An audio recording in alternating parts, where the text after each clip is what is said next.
Thanks for tuning into my channel. This is movement pattern training with Microbatics. What is Microbatics? Basically, it's acrobatics toned down a notch. I'm not going to be doing any flips or anything that has my body leaving the ground, so this is a great way to get in this kind of movement training without doing anything too abrasive. So let's start with the cartwheel. My session is starting off with basic cartwheels. I'm really trying to focus on keeping my legs as straight as possible, and as I come out of the cartwheel, I want to stay balanced over both feet. I'm also trying to generate a lot of horizontal power because eventually I'd like to be able to front tuck out of this cartwheel. Future goals, right? Up next, we have our butterfly kicks. So again, I am not an expert at any of these movements or patterns. This is my really crappy attempt at a butterfly kick. Same thing with this pattern here. I'm really trying to focus on extending my legs and keeping them as straight as possible. Until I watched this footage back, I didn't realize how bent I was keeping my legs the entire time. Anyways, I'm going through the motion and I am just hammering this out. It's all about repetition. When you want to learn these movements, repetition is key.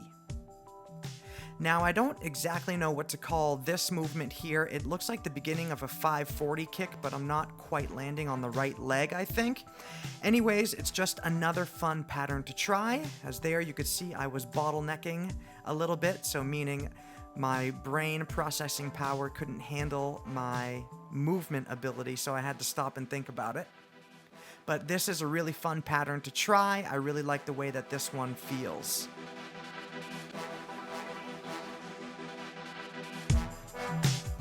Alright, now we're going to go into some dynamic handstand variations.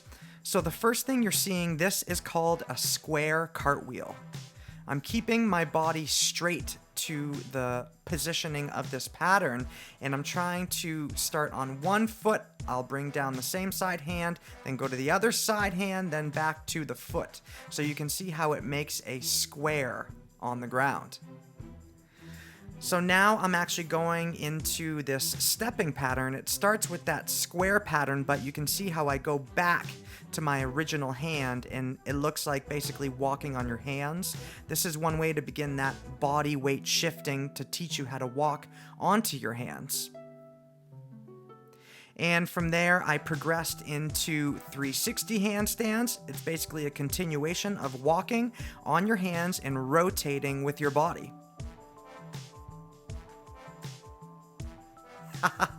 You gotta know how to fall. That is one of the big requirements to this work. I would say get comfortable with the falls first, and then just, repetition, repetition, repetition.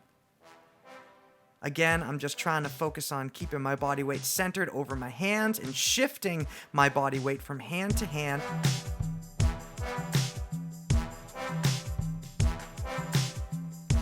And now this is the Gumby. I learned this pattern last year. I am still trying to keep this pattern fresh in my mind so that one day I can bust out some crazy flips after this Gumby. It's all about progressing and getting better from here. So remember, when you do these movements, you just got to keep on going. It's all about repetition to get better at these movements. Also, another way to get better at moving is to watch the videos that are on the screen right now to learn more ways to incorporate movement into your life. As always, this is Joey saying be kind to one another and move well. Peace.